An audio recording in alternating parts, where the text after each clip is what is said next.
Salve, salve, oitavo ano.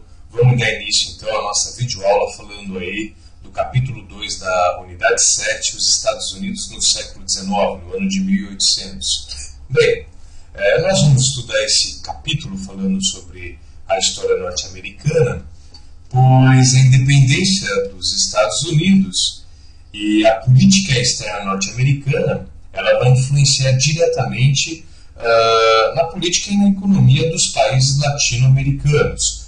Nós vimos nas aulas anteriores algumas características relacionadas ao liberalismo na Europa e a influência dos países europeus sobre os outros países do mundo. Nós vamos ver nesse capítulo 2 da unidade 7 um pouco da história norte-americana e como eles influenciaram e ainda influenciam a política e a economia na América Latina, nos países do México para baixo.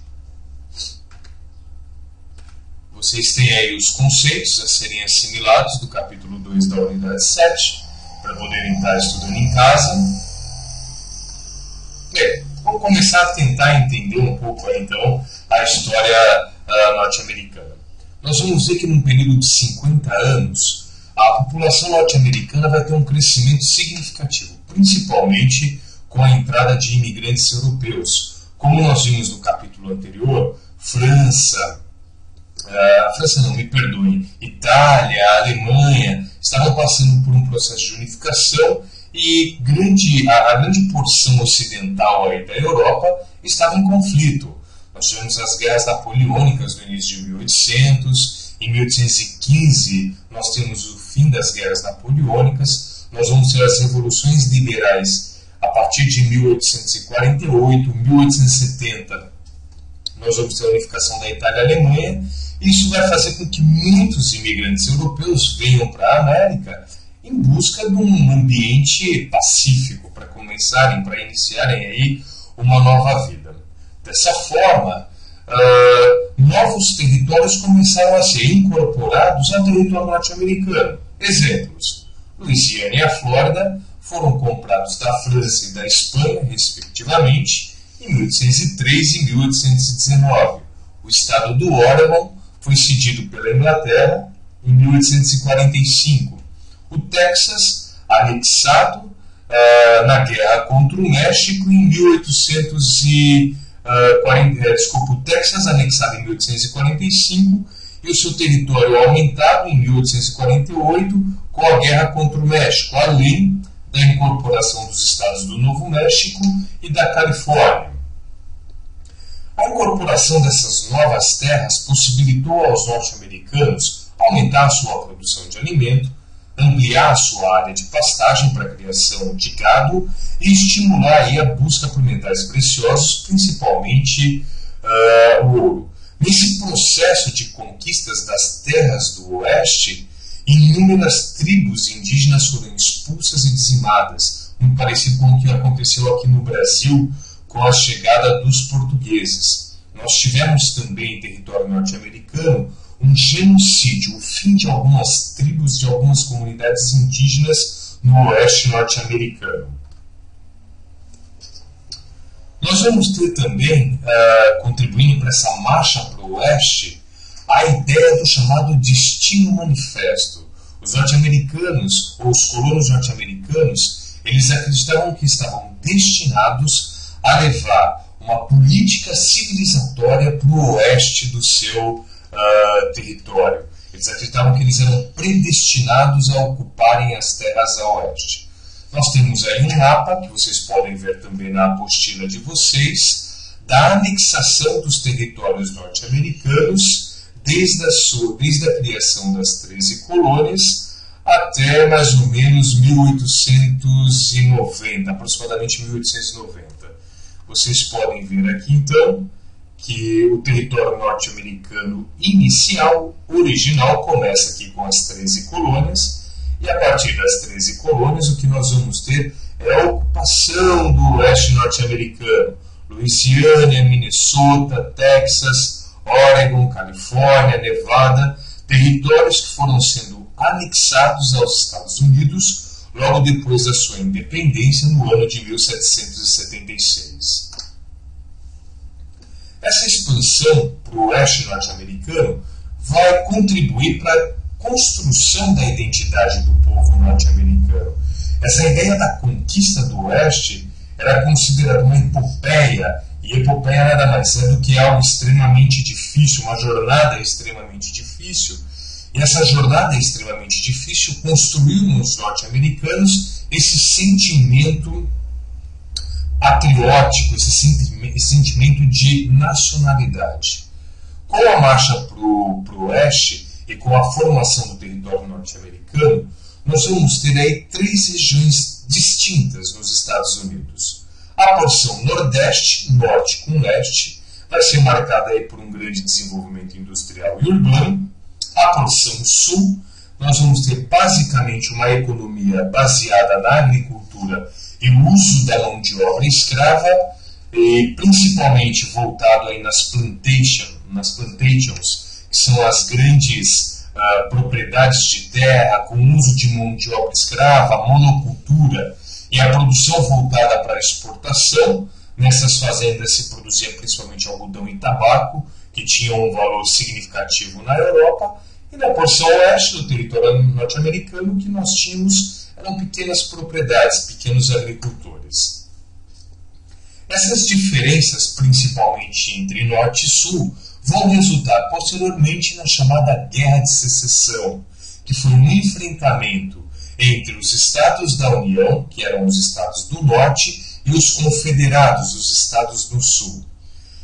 Nós vamos perceber agora nesse slide as diferenças entre Norte e Sul que levou à Guerra de Secessão. No Norte, a colonização ela foi de povoamento, onde os colonos tinham como objetivo iniciar uma nova vida. Principalmente os imigrantes que vieram da Europa tinham como objetivo começar uma nova vida. Na porção norte, nós tínhamos pequenas propriedades, a agricultura ela era de subsistência, tudo que eles plantavam normalmente era para o seu próprio consumo, e a mão de obra era livre, o trabalho era livre. No sul, a colonização foi de exploração.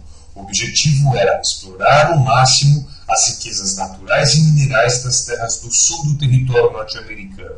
A mão de obra ela era escrava, negra, e nós vamos ter as plantations, que eram as grandes propriedades, os grandes latifúndios, onde se plantava um único produto voltado para a exportação. Esses produtos, basicamente, tabaco e algodão. O norte ele vai passar a sua formação. Nós vamos ter no norte a formação de um mercado interno que vai contribuir para o desenvolvimento do comércio e da manufatura, ou seja, tudo que os estados do norte produzem é consumido no próprio território norte-americano. Enquanto no sul, onde nós vamos ter uma aristocracia rural muito forte, muito poderosa, ela não se interessou por esse desenvolvimento do comércio e da manufatura. No sul, os produtos produzidos eram para exportação, principalmente para a Europa. O norte ele defendia o aumento das tarifas de importação para proteger o seu mercado interno, fortalecer o mercado interno. Eles queriam que os produtos que entrassem em território norte-americano tivessem uma taxa de importação mais alta. É uma característica do mercantilismo, né? A balança comercial favorável, a criação de taxas alfandegárias, o protecionismo alfandegário para proteger o mercado interno, enquanto o norte queria manter as taxas alfandegárias baixas. Isso porque a maior parte dos produtos que os estados do sul produziam eram voltados para exportação. E eles podiam importar os produtos de necessidade para eles por um valor mais baixo. Os estados do norte eram contrários à mão de obra escrava, enquanto nos estados do sul defendiam a utilização da mão de obra escrava, pois no sul as fazendas de algodão e tabaco utilizavam muito essa mão de obra. Nós vamos ter, nessa diferenciação entre norte e sul, a formação de dois partidos políticos que vão defender tanto os interesses dos estados do norte quanto os interesses dos estados do sul. Nós vamos ter o Partido Democrata, formado pela aristocracia rural do sul, que vai defender os interesses dos sulistas, enquanto o Partido Republicano é formado por uma burguesia industrial dos estados do norte. Em 1860, quem vence as eleições para presidente nos Estados Unidos é Abraham Lincoln, que é nortista, membro do Partido Republicano e que defende, claro, os interesses dos estados do norte. Os sulistas vão reagir à vitória do candidato à presidência Abraham Lincoln. Os sulistas, então, a partir do estado da Carolina do Sul, separa-se do restante dos Estados Unidos. Junto com a Carolina do Sul, outros 10 estados vão formar a Confederação, os Estados Confederados. O presidente Lincoln e o Congresso norte-americano declaram, então, os estados separatistas, os estados do Sul rebeldes, já que os sulistas eles não concordavam com a política industrial e anti-escravista do presidente Abraham Lincoln. A Guerra de Secessão, a guerra entre Norte e Sul, ela vai durar aproximadamente 4 anos. 500.000 de norte-americanos morreram na Guerra de Secessão com a vitória dos estados do Norte, dos republicanos, do presidente Abraham Lincoln. Isso porque o Norte ele tinha mais homens, ele tinha melhores recursos de comunicação e a indústria, essa característica de estados industrializados do Norte, possibilitou que o exército nortista estivesse sempre bem armado e abastecido. Em 1863, o presidente Abraham Lincoln ele vai declarar o fim da escravidão em todos os estados norte-americanos.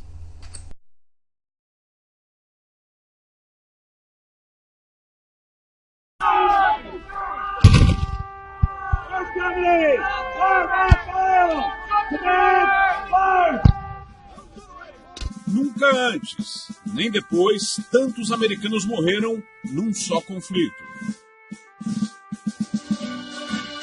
O massacre destruiu famílias, traumatizou a população, mas evitou a divisão dos Estados Unidos e reverberou pelo mundo, inclusive no Brasil.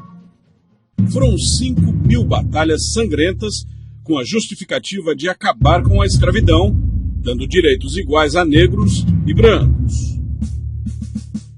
The Civil War was about preserving the country as one country. It was about bringing freedom to those who did not have it. Had slavery not existed, had this particular labor system not been part of the United States, we probably would not have had a civil war.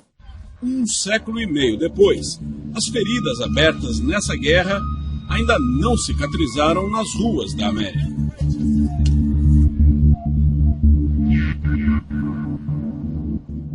O solo, nesse milharal na Carolina do Norte, descongela no início da primavera.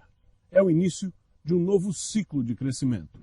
Mas, na primavera de 150 anos atrás, o que aconteceu aqui foi um dos últimos episódios de um ciclo diferente, de confronto e de violência que durou 4 anos nos Estados Unidos.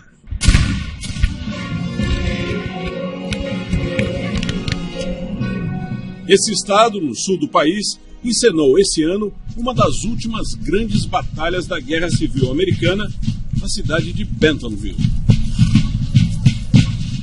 O intérprete do general do Exército Confederado leva a sério o seu papel. When I get ready to go out for a battle, I make everybody leave me alone for about an hour. And I kind of get into myself, I get into the role, I make sure that I've got the battle plan memorized. And when we go on the field, I will be Joe Johnson when I go on the field Saturday and Sunday.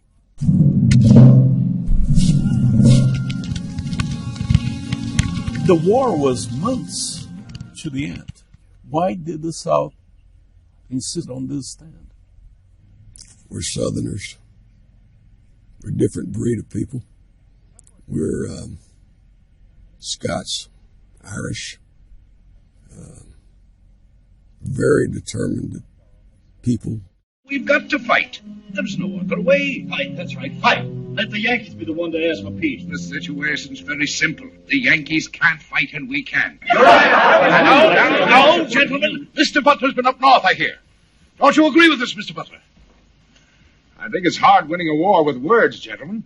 No clássico E o Vento Levou, o personagem de Clark Gable usa a ironia para dizer aos separatistas dos 6 estados agrícolas do Sul que eles têm chances mínimas de vitória contra os estados industrializados do Norte. No, I'm not hinting. I'm saying very plainly that the Yankees are better equipped than we. They've got factories, shipyards, coal mines, and a fleet to bottle up our harbors and starve us to death. All we've got is cotton and slaves and arrogance. A Confederação dos Rebeldes Sulistas tinha sido formada em 1861, logo depois da eleição do presidente Abraham Lincoln. Ele era um abolicionista moderado, queria, acima de tudo, preservar a unidade do país. The issue of slavery for Lincoln was not an issue to go to war for. At the very beginning, Lincoln was not dedicated to the war being a project to achieve emancipation. It was a project to achieve unification, to force the South to remain in the Union. Mas, já no segundo ano da guerra, o presidente convenceu o Congresso a proclamar a emancipação dos escravos, que determinava a libertação dos que viviam no território da Confederação. Confederates have figured out how to use slavery to help the Confederate war machine. For every Confederate soldier on the front line, there were 7 civilians back there backing them up. In the Confederacy, in the Deep South, those civilians were the slaves. They were they were working in the fields, they were growing the food, they were working in the factories down in Virginia and in Richmond. They were making the arms and the ammunition. So Lincoln, with the Emancipation Proclamation, disrupted all of that, started a slave revolt, and was eventually able to recruit thousands of them, 200,000 of them in the Union Army. Now that white people have accustomed themselves to seeing Negro men with guns fighting on their behalf, and now that they can tolerate Negro soldiers getting equal pay, maybe in a few years they can abide the idea of Negro lieutenants and captains. In 50 years, maybe a Negro colonel. In 100 years, the vote. What did you do after the war? Work, sir. Perhaps you'll hire me. Perhaps I will.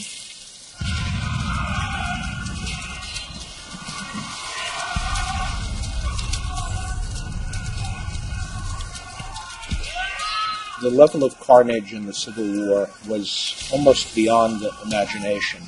700,000 casualties. We're talking about an era in which generals like Ulysses S. Grant and Robert E. Lee achieved their goals at the expense of their soldiers. Neither of them held back when it came to expending soldiers in the name of victory. Na primeira grande batalha, a de Antietam, em Maryland, 23 mil soldados perderam a vida em um só dia. Nos 3 dias de batalha em Gettysburg, na Pensilvânia, o número de mortes chegou a 55 mil. Moreover, the amount of number of soldiers who returned disabled for the rest of their lives, mentally unable to function, to work. It was a devastating war. And it was especially devastating for the South because it wiped out a generation of young leaders, young leadership that would be necessary in the reconstruction of the South. O poeta americano Walt Whitman, que trabalhou em hospitais como voluntário durante a guerra, escreveu sobre o drama das vítimas do conflito.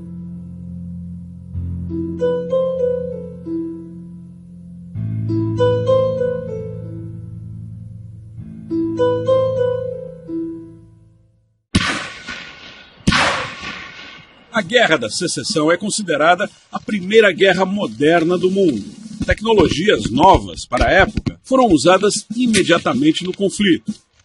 Estradas de ferro, o telégrafo, navios a vapor e até o primeiro submarino da história. Armas foram produzidas em massa, algumas com uma novidade nunca vista antes. Eram capazes de disparar várias vezes sem que o soldado precisasse recarregar. This gun was actually put together in 1844 before the war, and if you were to fire an actual round today, will it? Yes, it could. One would think that the firing of a cannon is simple. A apparently not. You have a crew here of 5, 6. Each position is numbered. When you're working on the gun as a crew member, you're no longer called by your name. The reason for that is if you got 2 Johnnies, 2 Joes, 2 whatever, you cannot afford to have confusion on the battlefield. He's doing everything in his power that he can ensure that any embers that are still lit from the previous round fired are out. Okay. If there's any lit embers when we put down the next round, it could be a nasty day for the guys working in front of the gun. A guerra estava no fim. O Exército do Norte dos Estados Unidos, ou o Exército da União, como era conhecido, havia vencido as batalhas mais importantes do conflito e um dos seus principais comandantes, o General Sherman, tinha avançado até mais o sul, a Geórgia, queimando e destruindo tudo pelo caminho. Em 1864, o incêndio de Atlanta, a capital da Geórgia, marcou o início do fim da guerra. O orgulho sulista ainda levava os confederados a acreditarem em uma reviravolta, mas a encenação em Bentonville mostra que essa batalha foi um último suspiro para as forças confederadas. Could that battle have changed the outcome of the war? Probably not, because Sherman's other half of his whole army was running this direction. The very next day, his army would have been here, and by that time the Confederate army would have been fought out. But the Confederates thought if there was any chance at all, it had to be here and it had to be then. 3.500 pessoas participam da encenação. As profissões são as mais variadas. Há médicos e dentistas, advogados, estudantes e aposentados. É um hobby para eles. What do you do in day-to-day, normal life? In normal life, I'm a dental hygienist. And the clothes that you're wearing now, how long does it take to put them on? It takes me about an hour in the morning to put all the layers of clothing on that I have under my dress. Why go to the trouble? Well, I have reenacted for 30 years, and I feel like if you're going to make the effort to come out here and participate, then you should participate appropriately. And so for me to honor all of the men and women that died during the Civil War, because if you stop to think about it, more people died during the American Civil War, more Americans died than all the other wars put together, because both sides in this war were Americans. I think what's left is the battlefields, the monuments, the events like this. That's what's left for people to remember and for people to commemorate and for people to learn. I mean, that's really why we're here. We're here for people to learn. As recriações de batalhas não são só aulas de história ao vivo, mas são também mercados de roupas e artefatos de guerra da época. What you have here, over there, for instance. Over here, we have an actual real set of silverware from this time period. It's a complete set of 6. We have a magnifying glass that was always well used when men lost their vision. They might not always have the opportunity to go and get eyeglasses, so they would actually be able to use a magnifying glass. We have journals that the adjutants to their officers might write down all of the different orders that were coming down from their generals. Esse grupo representa escravos do Sul em fuga que buscavam a proteção das tropas do Norte. It's a way of making history more personal, and that's very important in terms of educating our children. What is the Civil War for you? It's the history of having slavery end. It's the history that's part of what changed this country. It's just a really big deal. Com a vitória do Norte, os negros americanos foram libertados. Mas eles só conseguiram direitos civis plenos na sociedade americana 100 anos depois. E a discriminação até hoje não foi vencida. Subsequent to 1865, when the war ended, the lot for African Americans didn't automatically change. It was a real slow process of transition. Well, during and after Reconstruction, you have the rise of the Ku Klux Klan, trying to keep African Americans, quote unquote, in their place. Since 2009, there is a black president in the United States. Has that changed things in a large proportion for the blacks in the United States? In my opinion, I don't think it's changed very much. I mean, he can only do as much as the houses allow him to do. I recall on the day that Obama was elected for his first term, briefly thinking that perhaps we are in a post-racial society where race really doesn't matter. Maybe we've gotten beyond, and maybe we've even realized the dream that Dr. Martin Luther King spoke of. And then very quickly, I woke up and said, well, let's just see what happens. And subsequent to that, we saw a polarization in this nation that I think we haven't seen in many, many, many years. We're in 2015, and you still have, in this country, a situation unsolved between whites and blacks. I have grandchildren who are 14 and 15 and 17 years old, and there's no question about the fact that many of them are under attack now and being profiled by the police department as dangerous, as armed and dangerous youth. And then they're not getting a fair trial and not being treated very well in this society at this moment. And that's true nationwide. It's not just true in the South. It's true all over the country right now. So, yes, there is an element in America which would like to turn back the clock and maybe take us back to the days of slavery. I don't know. The year that President Obama got elected president of the United States, there were only 19 million black people registered to vote. He needed 56 million votes to get elected president. So African Americans didn't elect him president. We didn't have enough votes. He had to reach across the aisle and find enough well-meaning whites and Hispanics and others, gays and others, to vote for him, not only once, but twice here in the United States. And I suspect that that coalition of people will grow and continue to lead us into the future. Now you have a black president. How big a deal is that? It's pretty neat.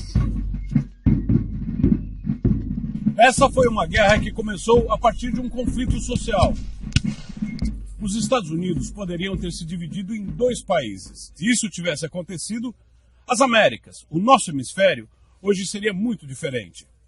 Os efeitos da guerra chegaram até o Brasil, porque depois do conflito, muitas famílias de confederados imigraram, principalmente para o estado de São Paulo. I'm not surprised that defeated Southerners would want to leave to go to a place where perhaps they could retain a sense of their social institutions and their perspective on life.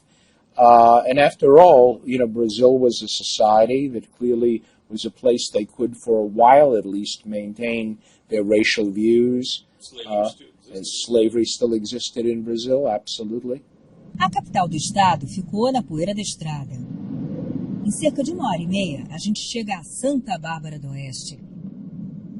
É uma cidade pequena, com ruas pacatas, pracinha e um museu. Na entrada desse museu, um desenho que podia parecer fora de época e de lugar. São oficiais que lideraram as tropas confederadas 150 anos atrás. O fim da Guerra da Secessão, lá nos Estados Unidos, marca o início da chegada de uma leva de imigrantes aqui no nosso país que muito brasileiro nem sabe que existiu, a de americanos que vieram parar aqui no interior de São Paulo. O Museu da Imigração conta um pouco dessa história que marcou Santa Bárbara e Americana, cidade que não por acaso tem esse nome. Foram famílias inteiras que começaram a chegar a partir de 1865. Aqueles estados que sofreram mais com a invasão das tropas federais, a destruição que as tropas federais causaram, elas tiveram um maior número de pessoas que vieram para o Brasil, né? Então nós temos uma influência, uma relação muito grande entre como foi a devastação do Sul com a vontade de emigrar. Na fuga da terra arrasada, a mobília vinha inteira em navios fretados e os objetos quase falam por si. Essa roca de fiar algodão dá bem medida de que o algodão era uma peça-chave ali na economia daquele pessoal. E o governo brasileiro estava de olho nessa tecnologia. Não, sem dúvida.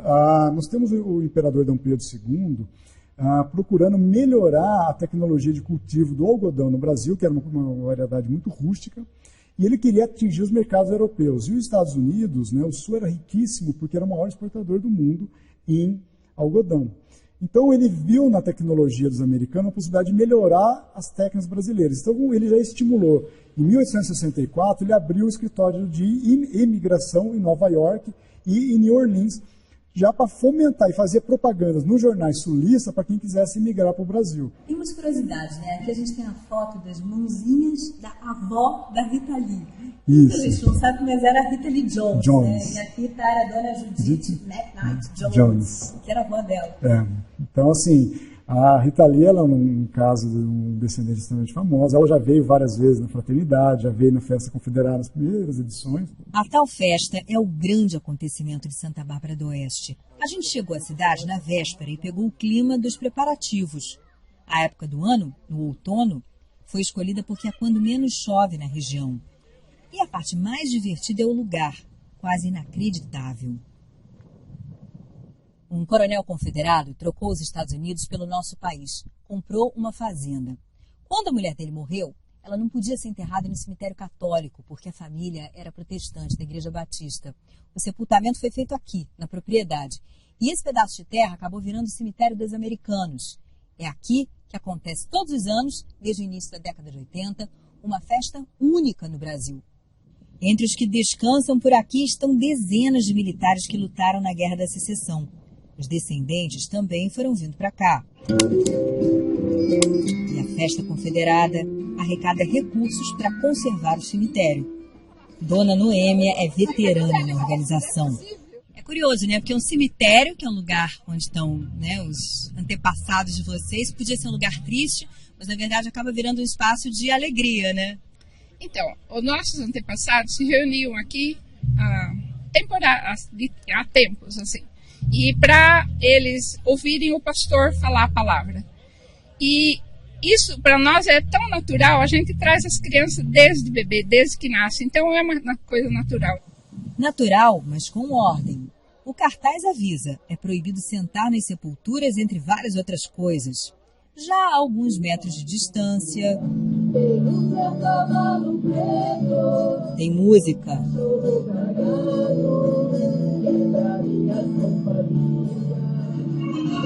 tem desfile representando cada um dos estados confederados.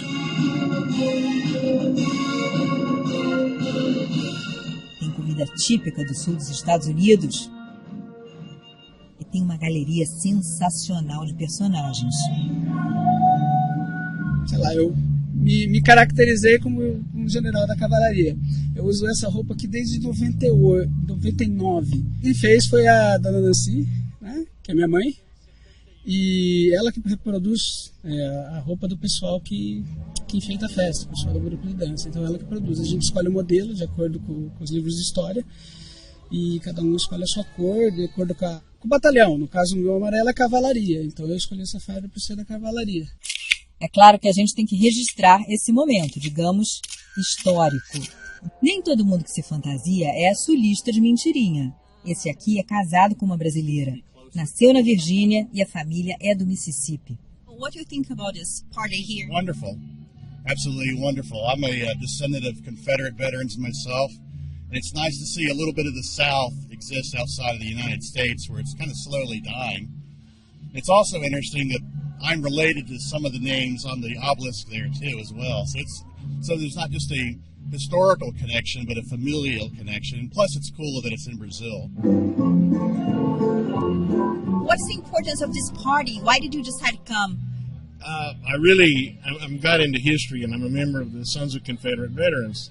And we honor our ancestry and honor the soldiers who fought in the Civil War. And why did you come all the way from the U.S.? You know, we are in Santa Bárbara do Oeste, so why did you come here? It's the 150th anniversary, and that's the big thing. And we just found out about it and said, hey, let's do this, you know, kind of like on my bucket list. Let's do this while we're still able, you know, young enough and able. A barraca de lembrancinhas vende bem. É muito procurado aqui, por causa desses livros. Nós temos esses livros também. Esse livro aqui, olha, eu fiz uma compilação de receitas típicas americanas, sabe, das nossas avós, bisavós. Eu fiz isso há mais de 20 anos e vou editando à medida que vai. Você ensina a fazer torta de maçã, biscoitos, esse tipo de coisa? Tudo, ensina tudo aqui. A cultura norte-americana está viva em Santa Bárbara, mesmo que de geração em geração, às vezes, alguma coisa se perca. Eu não falo inglês. Não speak English. Mas isso pouco importa. As famílias se espalharam. Então a gente cria esse evento para se reunir e se rever, que é uma coisa muito gostosa de fazer.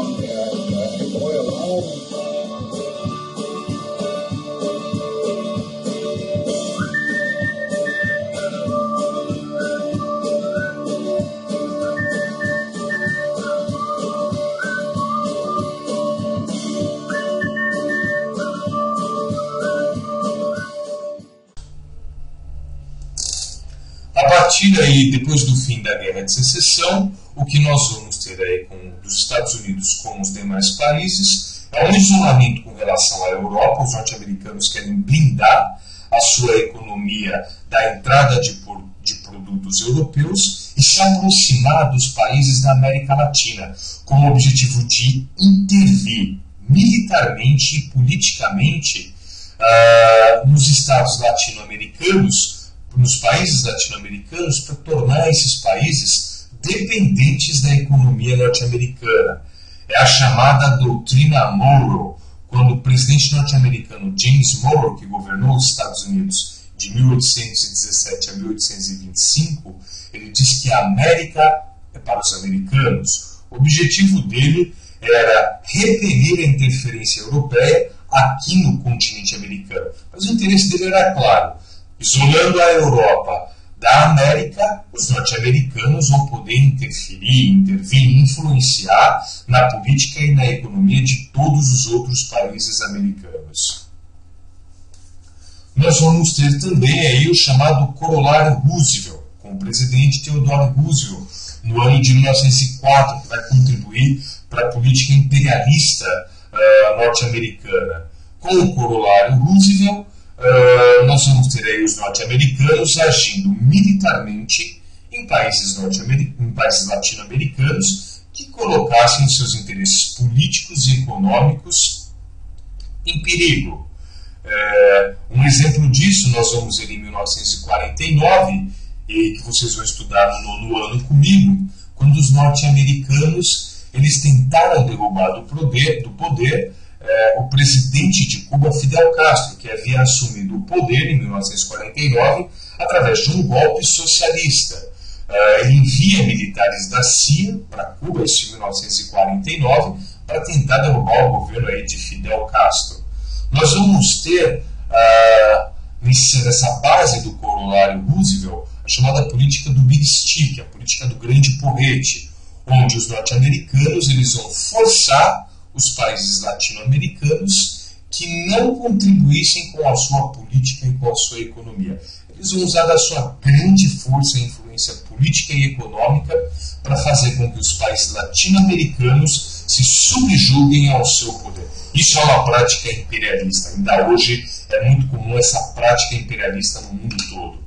Nós temos aqui duas charges mostrando aí a política do Big Stick, onde os norte-americanos eles tinham como objetivo interferir, influenciar na política e na economia de todos os países latino-americanos. Queridos alunos do 8º ano, eu termino este capítulo com vocês. Estudem e estudem.